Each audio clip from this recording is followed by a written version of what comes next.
In our family, I was always the one in the background. My older brother, Anthony, was the golden child, successful, charming, and our parents' pride and joy.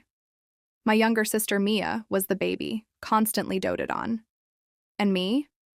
I was Ellie, the quiet one who never caused trouble but never got much attention either. For years, I didn't mind. I kept my head down, worked hard, and built a life for myself. I moved out at 21, got a decent job, and kept my distance from the family drama. But everything changed when my father got sick. Suddenly, Anthony and Mia were too busy to help. Anthony was traveling for work, and Mia had a new boyfriend she couldn't possibly leave behind. So, the responsibility of taking care of Dad fell to me. I left my job to move back home. I cooked, cleaned, drove Dad to his treatments, and managed his medications. My savings dwindled, but I kept going because that's what family does. Or so I thought. Weeks turned into months, and Anthony and Mia rarely visited. When they did, it was all for show, bringing expensive gifts for Dad or posting selfies with him online. They'd leave after a couple of hours, and I'd be left to deal with the realities of his care.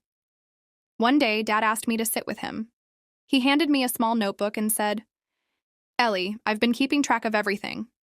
Inside the notebook were lists, expenses I had covered, hours I'd spent with him, and notes about how Anthony and Mia had promised to help but never followed through.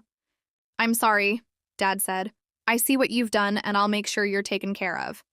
I didn't think much of it at the time, but a few months later, when Dad passed away, that notebook became the key to everything. At the reading of the will, Anthony and Mia were confident they'd inherit most of Dad's estate. But when the lawyer revealed that I was the sole beneficiary of the house and the majority of Dad's savings, their jaws dropped. "What?" Anthony sputtered. "This doesn't make sense." Mia chimed in. "You didn't even do anything, Ellie. We're his children, too." I calmly handed them the notebook. Dad knew who was really there for him. This isn't about money. It's about who showed up when it mattered. They tried to fight it, of course, but the will was ironclad, and the lawyer had receipts for every promise Dad made. Now, a year later, I'm living in the house I once thought of as a burden. I've turned it into a home, one filled with love, peace, and none of the toxicity my siblings used to bring. Anthony and Mia? They haven't spoken to me since, but I don't mind. For the first time in my life, I'm more than just the forgotten daughter. I'm Ellie, the one who stood by Dad when no one else would. And I'll carry his love and legacy forward on my own terms.